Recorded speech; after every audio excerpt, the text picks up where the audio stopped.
어제 두 분이 부부께서 저를 보겠노라고 자비선상에 찾아오셨습니다.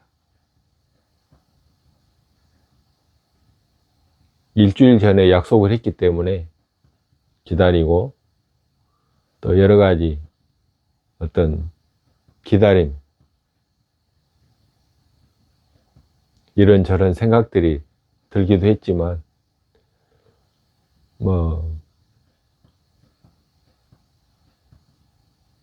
두 분이 오셔서 이 누추한 방이지만 여기에 모셔가지고 차를 마시면서 이런저런 이야기들을 나눴습니다. 그래서 오늘 아침에도 그 남편분만 혼자 오셔가지고 또 이야기를 나눴네요.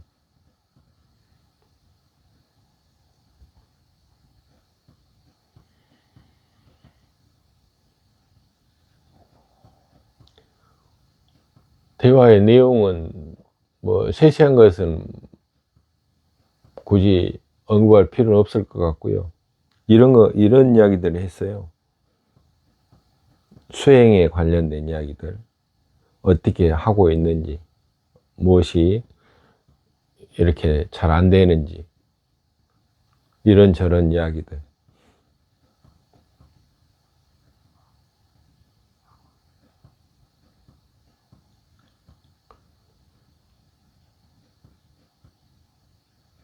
그렇지만은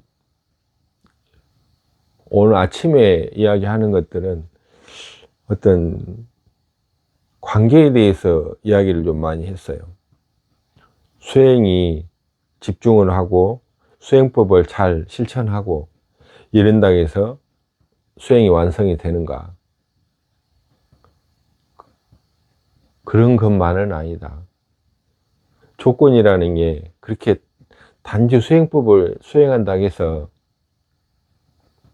수행이 완성이 되는가? 거기에는 소위 복, 덕, 복을 짓고 덕을 쌓지 않으면 그런 건 어렵지 않는가? 복을 짓고 덕을 쌓으려면 사람들과의 관계에서 쌓습니다. 사람.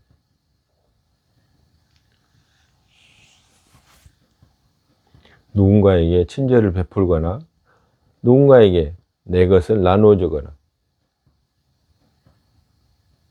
누군가를 도와주거나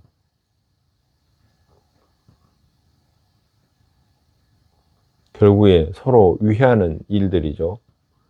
그런 것들이 나에게 보이지 않는 어떤 인과응보의 여건으로 작용한다는 거죠. 그게 삶이든 수행이든 그런 복덕이 지대한 영향을 끼친다는 거예요.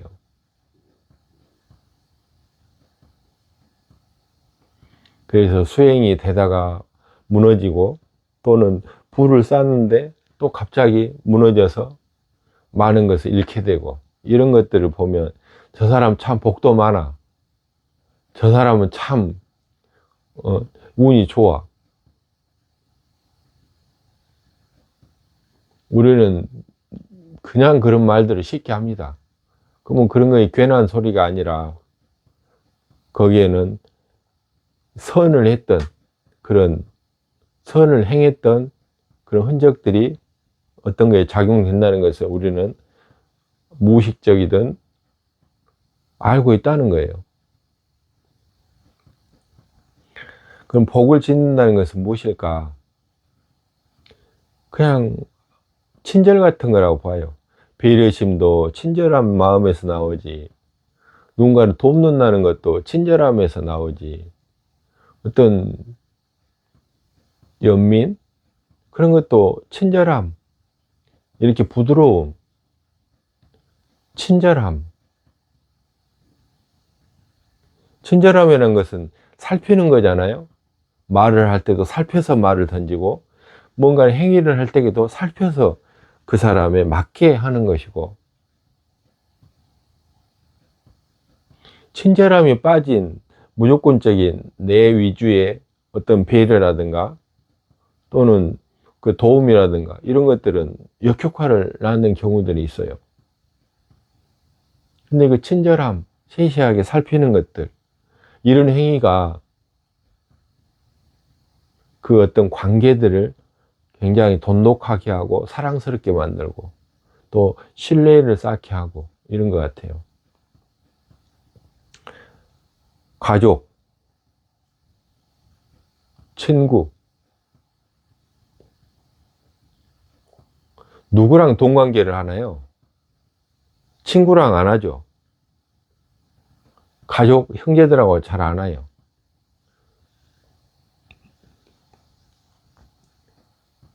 친한 사람은 동관계 하지 말아 가잖아요.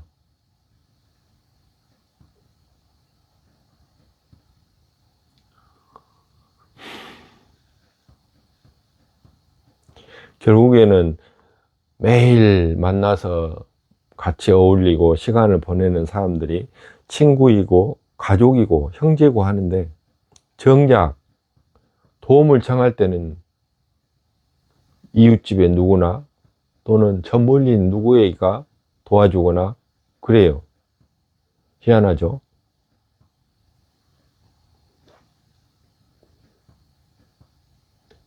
연구 결과나 어떤 통계적인 건 아니지만 이런 생각이 들어요. 우리가 너무 가족이라는 형제, 혈연 관계에서 친절하지 못하다. 너무 감정 표현들을 직설적으로 하고 또 상대방에 대한 배려가 없어. 어머니는 아버지한테, 아버지는 어머니한테, 또 자녀들은 부모에게, 부모들은 자녀한테 친절하지 않아요.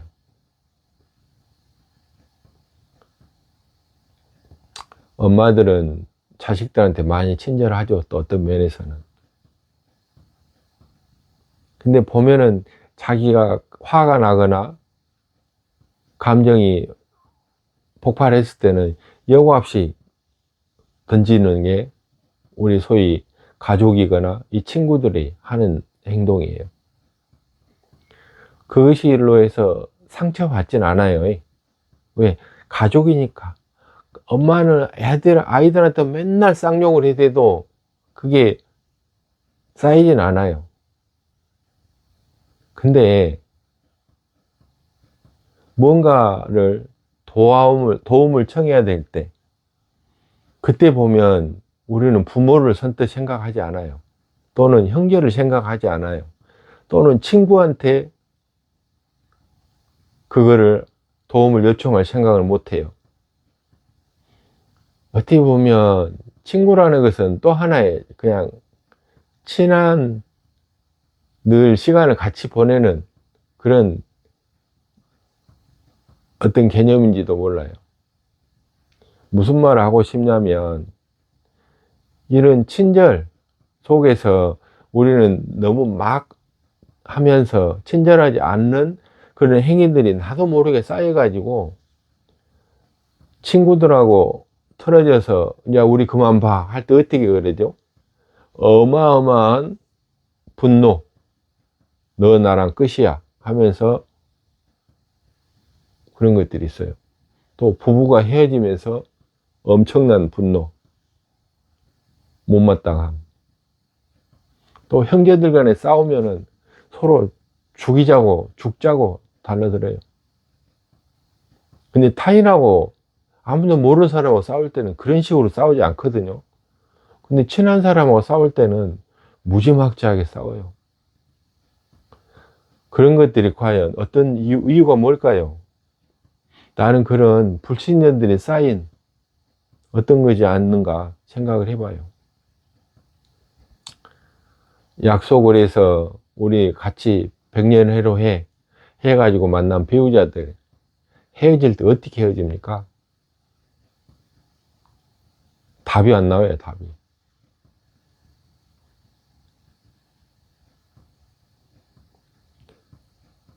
소행을 이야기하면서 왜 관계를 떠올렸을까요?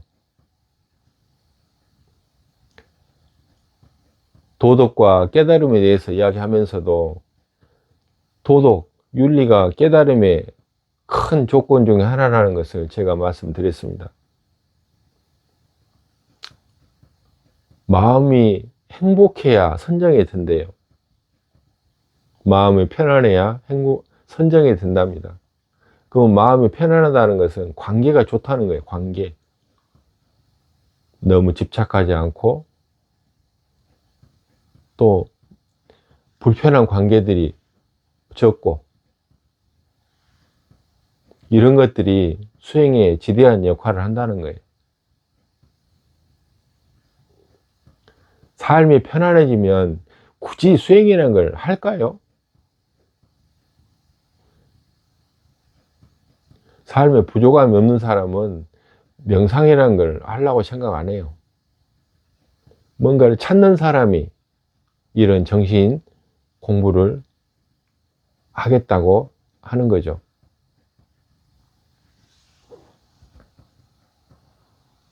수행은 집중을 잘하고 또 삿디하고 그런 걸 잘하면 수행이 된다고 할지 모르지만 근본적으로 더 깊이 들어가 보면 그런 사회적인 이런 생활들,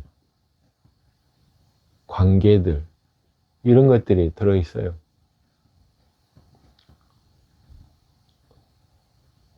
자선을 어떻게 할지 모르지만 자선에서 나왔을 때는 그런 현실적으로 펼쳐져 있는 나의 현실들은 여전히 그대로 있거든.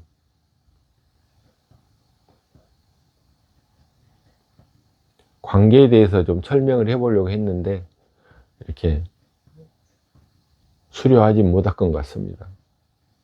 어쨌든 자기가 가장 가깝다고 생각하는 사람들, 사랑한다고 생각하는 사람들이 그들에게 내가 얼마나 친절한가,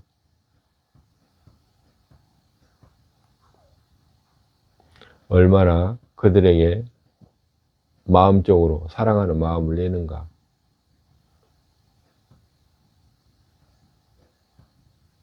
이런 것들을 한번 생각해 보는 시간이었습니다.